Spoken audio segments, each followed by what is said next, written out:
재물을 보거든 그것이 과연 의로움에 합당한 것인지를 먼저 생각하고 그러할 때에만 취하라. 이 목소리는 검은 비단에 새겨진 금실처럼 단호하고 깊은 밤 울리는 묵직한 경쇠 소리처럼 청아하다. 이는 단순한 문장이 아니라 한 인간이 평생을 바쳐 지켜낸 삶의 좌표였다. 물질의 풍요가 정신의 가치를 압도하고 더 많은 것을 소유하는 것이 성공의 유일한 척도가 되어버린 이 시대에 우리는 이 낡고도 새로운 목소리에 귀를 기울일 필요가 있다. 나는 오늘 시간을 거슬러 한 사람의 영혼 속으로 깊은 여행을 떠나려 한다. 혼란스러운 세상의 한복판에서 우리가 진정으로 추구해야 할 것은 무엇인지, 타인이라는 우주와 어떻게 만나고 관계 맺어야 하는지에 대한 그의 치열한 고뇌와 성찰을 따라가 보려 한다. 그는 조선이라는 한 시대에 살았지만 그의 이야기는 스마트폰 화면의 소음과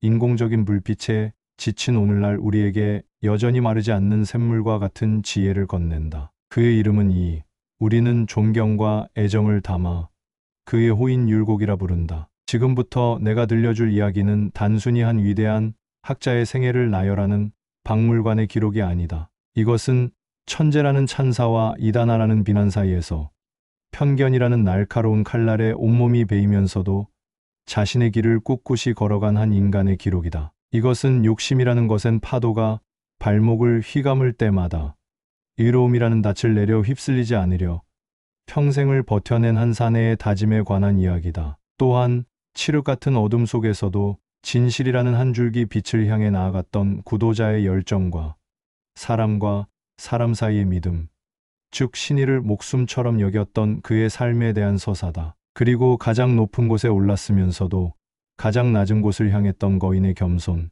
헐벗고 굶주린 이들을 향한 따뜻한 배려가 어떻게 한 사람의 인생을 역사 속에서 영원히 빛나게 하는지에 대한 깊고 긴 증언이기도 하다. 자, 이제 세상의 소음을 잠시 끄고 분주한 마음을 가다듬어 보시라. 율곡의 삶이라는 장대한 강이 우리 앞에 펼쳐져 있다. 그 강물에 손을 담그고 그의 숨결을 느끼며 함께 흘러가 보자. 그가 평생에 걸쳐 길어 올린 지혜의 조각들이 우리의 갈증을 채워줄지도 모른다. 제한장, 편견의 바람 속에서 피어난 꽃, 그 깊은 상처와 극복, 율곡 그의 이름 앞에는 늘 천재라는 수식어가 그림자처럼 따라붙었다. 어머니 신사임당의 비범한 재능과 아버지 이원수의 명철한 두뇌를 물려받은 그는 날 때부터 세상의 기대를 한 몸에 받았다. 말문이 트이자 천자문을 익혔고 걸음마를 떼자 붓을 잡았다. 13살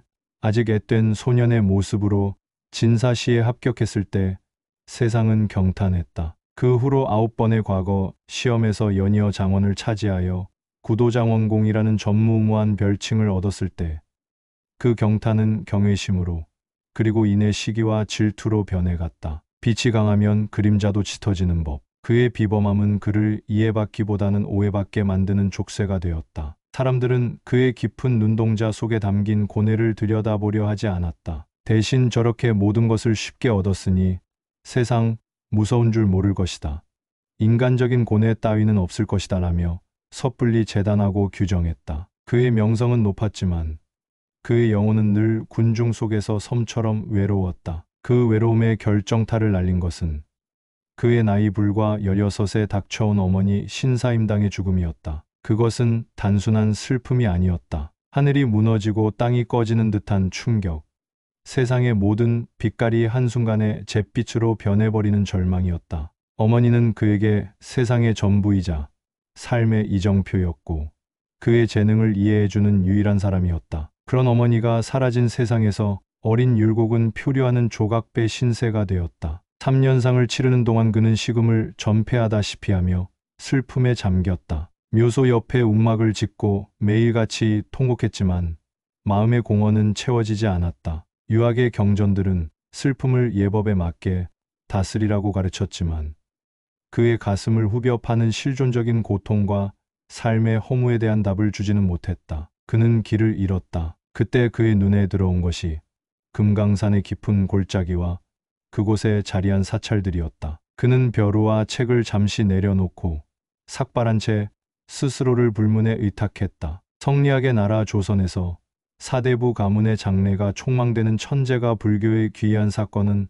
엄청난 파문을 일으켰다. 하지만 당시의 율곡에게는 세상의 평가 따위는 중요하지 않았다. 그는 오직 이 지독한 고통의 근원이 무엇인지, 삶과 죽음의 의미가 무엇인지를 알고 싶었을 뿐이다. 새벽 예불의 서늘한 공기, 목탁 소리의 단조로운 울림, 그리고 화두를 들고 앉은 끝없는 좌선 속에서 그는 자신의 내면을 처절하게 파고들었다. 1년 남짓한 시간이 흐른 뒤 그는 산에서 내려왔다. 그는 불교의 가르침에서 완전한 해답을 얻지는 못했지만 자신의 고통을 객관적으로 바라보고 다스리는 법을 어렴풋이 깨달았다. 그는 더 단단해져 있었다. 하지만 세상은 그의 변화를 인정하지 않았다. 오히려 그의 일탈을 기다렸다는 듯이 공격하기 시작했다. 환속한 그에게 쏟아진 것은 환대가 아닌 경멸과 비난의 화살들이었다. 특히 그의 정치적 성장을 경계했던 정적들에게 금강산 입사는 평생을 두고 공격할 수 있는 완벽한 빌미가 되었다. 유학의 근본을 버리고 오랑캐의 학문에 빠졌던 자. 그의 학문은 뿌리가 썩어 순수하지 못하다. 이러한 낙인은 율곡이 아무리 뛰어난 경륜과 정책을 펼쳐 보여도 끈질기게 따라붙는 주홍글씨가 되었다. 그는 조정에 나아갈 때마다 차가운 시선과 뒤에서 수군거리는 소리를 견뎌내야 했다. 그는 변명하거나 자신을 합리화하지 않았다. 그는 알고 있었다. 편견은 논리로 깨뜨릴 수 있는 것이 아님을. 그것은 오직 삶의 진정성으로 시간의 덮개를 쌓아 증명해 보이는 수밖에 없다는 것을. 그는 그 모든 비난을 자신의 학문을 더욱 깊게 만드는 숫돌로 삼았다. 그는 더욱 치열하게 자신을 단련하고 성리하게 심오한 세계를 탐구했다. 그의 학문은 단순히 지식을 쌓는 것을 넘어 편견에 맞서 자신의 길을 증명해야 하는 처절한 자기 투쟁의 과정이었다. 이 과정에서 그는 타인을 이해하는 법을 배웠다. 사람들은 왜 진실을 보려 하지 않고 자신이 보고 싶은 것만 보려 하는가? 그것은 그들 역시 두려움과 불안, 그리고 자기 확신에 대한 욕망에 사로잡혀 있기 때문임을 깨달았다. 그는 자신을 비난하는 사람들을 미워하기보다 그들의 한계를 연민했다. 그리고 다짐했다. 나는 결코 타인을 나의 잣대로 재단하지 않으리라. 상대방의 말과 행동 너머에 있는 그의 역사와 상처를 먼저 헤아리려 노력하리라. 율곡의 삶은 우리에게 묻는다. 당신은 타인을 어떤 눈으로 바라보고 있는가? 당신이 만든 편견의 감옥에 누군가를 가두고 그의 진실한 목소리에 귀를 닫고 있지는 않은가? 한 사람의 과거 실수 하나로 그의 현재와 미래 전체를 부정하고 있지는 않은가? 율곡은 편견이라는 혹독한 겨울을 온몸으로 견뎌내고 그 상처 위에서 마침내 더 깊고 향기로운 깨달음의 꽃을 피워냈다. 제두장 재물 앞에서 의로움을 생각하다. 청빈의 길. 재물을 보거든 의에 합당한 것만 취하라. 수도 한양의 거리는 언제나 욕망으로 들끓었다. 화려한 비단옷을 입은 권세가들의 행렬이 먼지를 일으키며 지나가면 그 뒤편 허름한 골목에서는 굶주린 아이들의 울음소리가 새어나왔다. 율곡은 그 풍경을 매일같이 목도했다. 그는 이조판서, 병조판서 등 나라의 녹을 먹는 최고위직에 오르며 마음만 먹으면 얼마든지 부와 권력을 누릴 수 있는 자리에 있었다. 당시 관직 사회는 청탁과 뇌물이 공공연한 비밀이었고 부를 축적하는 것이 곧 능력의 증표처럼 여겨지던 시대였다. 하지만 율곡은 그 흐름에 결코 몸을 싣지 않았다. 그는 의도적으로 그리고 철저하게 가난을 선택했다. 그의 집은 고위 관직자의 저택이라고는 믿기지 않을 만큼 소박했다. 서가에는 책이 가득했지만 곳간은 늘 비어 있었다. 겨울이면 땔감이 부족해 식구들이 추위에 떨어야 했고 손님이 찾아와도 변변한 반찬 하나 내놓기 어려울 때가 많았다고 전해진다. 어떤 이들은 그런 그를 보고 혀를 찼다. 저리 높은 자리에 있으면서 집안 하나 제대로 일으키지 못하니 실속 없는 위선자다. 또 다른 이들은 그의 청렴함을 존경하면서도 속으로는 이해하지 못했다. 굳이 저렇게까지 살아야 하는가? 하지만 율곡에게 청빈은 부끄러움이나 무능의 증거가 아니었다. 그것은 그의 양심을 지키는 갑옷이었고 백성 앞에 떳떳할 수 있는 유일한 길이었으며 그의 정신을 맑게 유지하는 수행의 방편이었다. 그에게 돈과 재물은 그 자체로 선하지도 악하지도 않았다. 그것을 사용하는 사람의 마음에 따라 독이 되기도 하고 약이 되기도 하는 도구일 뿐이었다. 그는 재물을 마주할 때마다 스스로에게 묻는 기준이 있었다. 바로 즉 이것이 과연 의로운가 하는 질문이었다. 어느 날 큰 세력을 가진 한 권세가가 귀한 인삼과 디단으로 가득 찬 괴짝을 보내왔다. 자신의 아들을 좋은 관직에 앉혀달라는 무언의 청탁이었다. 율곡은 괴짝을 보낸 하인을 잠시 기다리게 한 뒤 서신 한 통을 써서 돌려보냈다. 괴짝은 물론 온전히 돌려보냈다. 서신에는 이렇게 쓰여 있었다. 보내주신 귀한 물건은 그 정성만 받겠습니다. 인재를 등용하는 것은 나라의 백년대계입니다. 만약 대감의 아드님이 그릇에 맞는 능력을 갖추었다면 이 늙은이가 나서지 않아도 세상이 그를 알아볼 것입니다. 허나 만약 그 능력이 부족하다면 제가 청구한다 한들 그것은 아드님을 위하는 길이 아니라 오히려 욕되게 하는 길이며 나아가 나라를 좀먹는 죄를 짓는 것입니다. 부디 저희 충정을 헤아려 주시길 바랍니다. 그의 거절에는 상대방을 무안하게 만드는 날카로움 대신 원칙을 설명하고 상대를 설득하려는 진심이 담겨 있었다. 그는 재물의 유혹을 단칼에 베어내는 것을 넘어 그 유혹을 가져온 사람의 마음까지도 바른 길로 이끌고자 했던 것이다. 율곡은 개인의 탐욕이 사회 전체를 어떻게 병들게 하는지를 똑똑히 보고 있었다. 관리들이 뇌물을 받고 사사로운 이익을 챙기면 세금은 무거워지고 법의 집행은 불공정해진다. 그 모든 피해는 결국 힘없고 가난한 백성들의 등골을 짓누르게 된다. 그는 이것을 나라의 혈관에 고름이 차는 것과 같다고 생각했다. 그래서 그는 끊임없이 제도의 개혁을 부르짖었다. 특히 각 지방의 특산물을 현물로 바치던 곡물 제도의 폐단은 심각했다. 박납인이라 불리는 중간 상인들이 농간을 부려 백성들은 구하기도 힘든 물건을 비싼 값에 사서 바쳐야 했고 그 과정에서 가산을 탕진하는 경우가 허다했다. 율곡은 한 시골 마을에서 할머니 한 분이 나지도 않는 해산물을 곡물로 바치기 위해 평생 일군 밭을 헐값에 넘기고 통곡하는 모습을 직접 목격한 뒤 큰 충격을 받았다. 그 경험은 대공수미법이라는 구체적인 정책 제안으로 이어졌다. 복잡한 곡물을 모두 없애고 백성들이 더 구하기 쉬운 쌀로 세금을 통일하자는 것이었다. 이는 백성들의 고통을 근본적으로 덜어주고 중간에서 부패가 끼어들 틈을 없애려는 획기적인 개혁안이었다. 물론 이 법안은 기득권층의 엄청난 반대에 부딪혀 그의 생전에는 실현되지 못했지만 그의 제안 속에는 백성을 향한 깊은 연민과 재물을 오직 이로움의 기준으로 다루고자 했던 그의 청빈 철학이 고스란히 녹아 있었다. 율곡의 삶은 오늘 우리에게 묻는다. 당신은 돈을 어떻게 대하고 있는가? 당신의 지갑은 정당한 땀의 대가로 채워져 있는가? 아니면 누군가의 눈물과 희생 위에 쌓아 올린 것은 아닌가?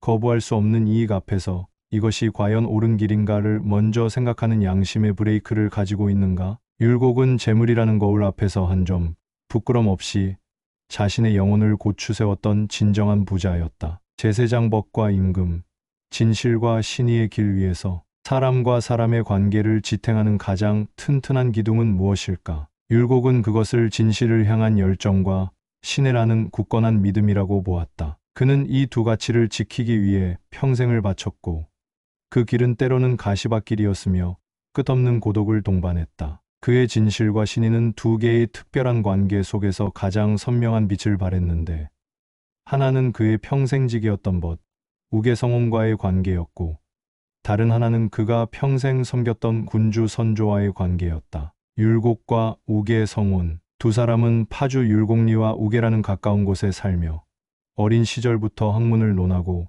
우정을 쌓았다. 그들은 단순한 친구가 아니었다. 서로의 학문을 비추는 거울이었고 지친 영혼을 기댈 수 있는 버팀목이었다. 달 밝은 밤이면 강과 정자에 마주 앉아 밤이 새도록 인간과 우주의 원리를 논했고 나라의 앞날을 걷하며 함께 눈시울을 붉히기도 했다. 하지만 이토록 깊은 우정을 나누던 두 사람에게도 피할 수 없는 지적 대립이 찾아왔다. 그것은 성리학의 핵심 쟁점이었던 사단 칠정 논쟁이었다. 인간의 본성에서 우러나오는 선한 마음사단과 감정의 발현 칠정을 어떻게 이해할 것인가 하는 이 문제는 각자의 학문 세계 전체를 좌우하는 중대한 것이었다. 두 사람은 이 문제에서 결코 타협할 수 없는 다른 견해를 갖게 되었다. 주변 사람들은 모두 걱정했다. 저렇게 날카롭게 맞서다가는 수십 년 쌓은 우정도 결국 깨어지고 말 것이다. 당대의 학문 논쟁은 종종 상대방을 이단으로 몰아붙이는 인신공격과 정쟁으로 비화되기 일쑤였기 때문이다. 하지만 율곡과 성호는 달랐다. 두 사람의 논쟁은 수년에 걸쳐 수십 통의 편지로 이어졌다. 그들의 편지에는 진실을 밝히려는 치열한 지적 열정과 함께 상대방에 대한 깊은 존중과 변치 않는 믿음이 담겨 있었다. 율곡은 성혼에게 보낸 편지에서 이렇게 썼다. 벗이여, 그대와 내가 이처럼 다른 길에서 만난 것을 한탄하지 않네. 오히려 이 논쟁을 통해 내 학문의 부족함을 깨닫고 더 깊이 사유하게 되니 그대가 나의 가장 큰 스승이 아닌가. 우리의 목표는 서로를 꺾는 것이 아니라 함께 진리의 산 정상에 오르는 것일세. 비록 오르는 길이 다를지라도 정상에서 다시 만나 웃을 수 있다면 그것으로 족하지 않겠는가. 이것이 바로 율곡이 생각한 신의였다. 내 생각과 다르다는 이유로 상대를 틀렸다고 규정하고 등을 돌리는 것이 아니라 그 다름을 인정하고 존중하며 끝까지 함께 가는 것. 그들에게 지적 대립은 우정을 파괴하는 장애물이 아니라 서로의 영혼을 더욱 깊이 단련시키고 우정을 더 높은 차원으로 승화시키는 용광로였다. 그들의 우정은 다름이 어떻게 틀림이 아닌 풍요로움이 될 수 있는지를 보여주는 위대한 모범이 되었다. 반면 임금 선조와의 관계에서 율곡이 지켜야 했던 진실과 신의는 훨씬 더 외롭고 위험한 것이었다. 그는 임금의 총애를 한 몸에 받는 신하였지만 결코 권력에 취해 진실을 외면하는 아첨꾼이 되기를 거부했다. 그는 임금의 귀에 달콤한 말 대신 나라의 병폐를 지적하고 미래의 위기를 경고하는 쓴 약 같은 직언을 올리는 것을 자신의 소명으로 여겼다. 그 절정이 바로 십만양병설이었다. 당시 조선은 표면적으로 평화로웠지만 북방의 여진족은 호시탐탐 국경을 넘보고 있었고 바다 건너 일본에서는 도요토미 히데요시가 전국을 통일하며 대륙 침략의 야욕을 불태우고 있었다. 율곡은 그 거대한 위기의 그림자를 누구보다 먼저 그리고 정확하게 읽어냈다. 그는 임금에게 나아가 절박하게 호소했다. 전하, 닥쳐올 국난에 대비하여 미리 10만 명의 정예의 군사를 길러야만 사직을 보존할 수 있사옵니다. 하지만 조정의 분위기는 냉담했다. 당장 전쟁이 일어난 것도 아닌데 막대한 재정을 들여 군사를 기르는 것은 국력 낭비라는 반론이 거셌다. 일부 대신들은 율곡이 괜한 말로 민심을 불안하게 하고 자신의 병조판서 자리를 공고히 하려는 속셈이다라고 비난하기까지 했다. 임금 선조 역시 결단을 내리지 못하고 머뭇거렸다. 율곡은 어전 회의장을 나오며 깊은 무력감과 고독감에 휩싸였다. 모두가 편안한 잠에 취해 있는데 홀로 깨어 불이 난다고 외치는 심정이었다. 하지만 그는 포기하지 않았다. 그것은 임금 개인에 대한 충성을 넘어 이 나라와 이름 모를 수많은 백성의 생명을 지켜야 한다는 더 큰 신의 때문이었다. 그는 자신의 주장이 받아들여지지 않을 것을 알면서도 역사의 기록으로라도 남겨 후세에 경고를 주어야 한다는 심정으로 계속해서 상소를 올렸다. 결국 그의 예언은 10년도 채 되지 않아 임진왜란이라는 끔찍한 비극으로 현실이 되었다. 준비되지 않은 나라는 속수무책으로 무너졌고 백성들은 도탄에 빠졌다. 사람들은 그제야 피눈물을 흘리며 땅을 치고 율곡의 성견지명을 떠올렸지만 그는 이미 세상을 떠난 뒤였다. 율곡의 삶은 우리에게 다시 묻는다. 당신은 관계 속에서 얼마나 진실한가? 불편한 진실을 외면하고 듣기 좋은 거짓말로 순간의 평화를 사고 있지는 않은가? 당신이 지키려는 신의는 눈앞의 한 사람을 향한 것인가? 아니면 더 큰 공동체와 원칙을 향한 것인가? 율곡은 평생에 걸쳐 진실의 가시밭길을 걸으며 고독한 신의의 짐을 기꺼이 짊어졌던 진정한 거인이었다. 제내장 거인의 겸손, 세상을 향한 따뜻한 배려, 9번의 장원급제, 당대 최고의 학자라는 명성, 이조판서와 병조판서라는 높은 벼슬. 율곡이 이룬 모든 것은 보통 사람이라면 평생 교만과 자부심의 자양분으로 삼기에 충분했다. 하지만 율곡은 그 모든 영광의 무게를 가뿐히 내려놓고 놀라울 정도로 겸손하고 소탈한 삶을 살았다. 그의 겸손은 자신을 억지로 낮추는 위선이 아니었다. 그것은 타인을 향한 깊고 따뜻한 배려의 마음에서 자연스럽게 우러나온 것이었다. 율곡은 굳게 믿었다. 학문이란 높은 서가에 꽂혀 먼지만 쌓이는 죽은 지식이 되어서는 안 된다고. 학문은 살아 움직여야 하며 사람을 향해야 하고 세상을 이롭게 하는데 쓰일 때 비로소 그 생명력을 갖는다고 말이다. 이러한 그의 철학이 응축되어 결정체를 이룬 것이 바로 그가 만년에 집필한 경몽요결이다. 어리석음을 깨뜨리는 비결이라는 뜻의 이 책은 당대의 쟁쟁한 학자들이나 고위 관료들을 위해 쓰인 책이 아니었다. 이 책의 독자는 바로 이제 막 세상을 배우고 글을 익히기 시작하는 어린아이들과 학문의 초입에 선 이들이었다. 당대의 이름난 학자들이 보통 사람들은 이해하기 힘든 현묘하고 추상적인 이론을 논하며 자신들의 지적 깊이를 과시할 때 율곡은 가장 낮은 곳으로 시선을 돌렸다. 그는 어느 날 서당 앞에서 주눅이 든 채 글 읽기를 힘들어하는 아이를 보았다. 그 아이의 막막한 눈빛에서 그는 깨달았다. 아무리 훌륭한 사상이라도 그 첫걸음이 너무 높으면 아무도 오를 수 없다는 것을. 그는 붓을 들어 가장 쉬운 언어로 가장 자상한 마음으로 글을 써내려갔다. 경몽요결에는 학문을 시작하는 마음가짐에서부터 부모님께 효도하는 법, 친구와 신의를 지키며 사귀는 법, 하루의 시간을 계획하고 실천하는 법 등 아이들이 살아가면서 마주할 거의 모든 것에 대한 구체적이고 따뜻한 가르침이 담겨 있었다. 이는 실로 엄청난 배려의 실천이었다. 나라의 재상이었던 그가 자신의 귀한 시간을 쪼개어 가장 낮은 수준의 입문서를 집필한 것이다. 그는 지식이란 높은 산에서 낮은 계곡으로 흐르는 물과 같아야 하며 먼저 산에 오른 사람은 뒤따라오는 사람들을 위해 밧줄을 내려주고 징검다리를 놓아줄 의무가 있다고 생각했다. 그의 겸손은 단순히 자신을 낮추는 소극적인 태도가 아니었다. 그것은 타인의 입장을 깊이 헤아리고 그들에게 실질적인 도움을 주고자 하는 적극적이고 능동적인 사랑의 실천이었다. 그의 배려는 책상 앞에만 머무르지 않았다. 그는 늘 백성들의 삶 속으로 걸어 들어갔다. 그는 자신의 집을 찾아오는 사람이면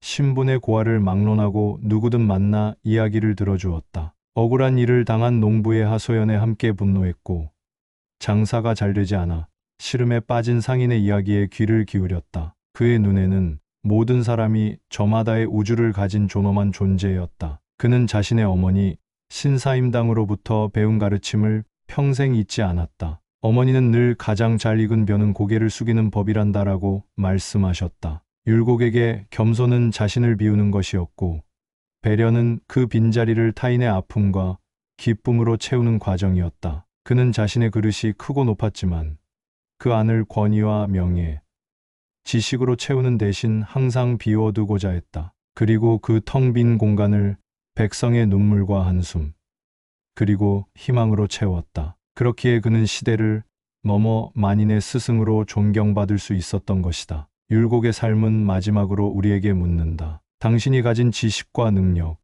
그리고 시간은 누구를 위해 쓰이고 있는가? 오직 자신을 더 높이 쌓아 올리는 데에만 쓰고 있는가? 아니면 타인을 위해 기꺼이 자신을 낮추고 나누는 데 쓰고 있는가?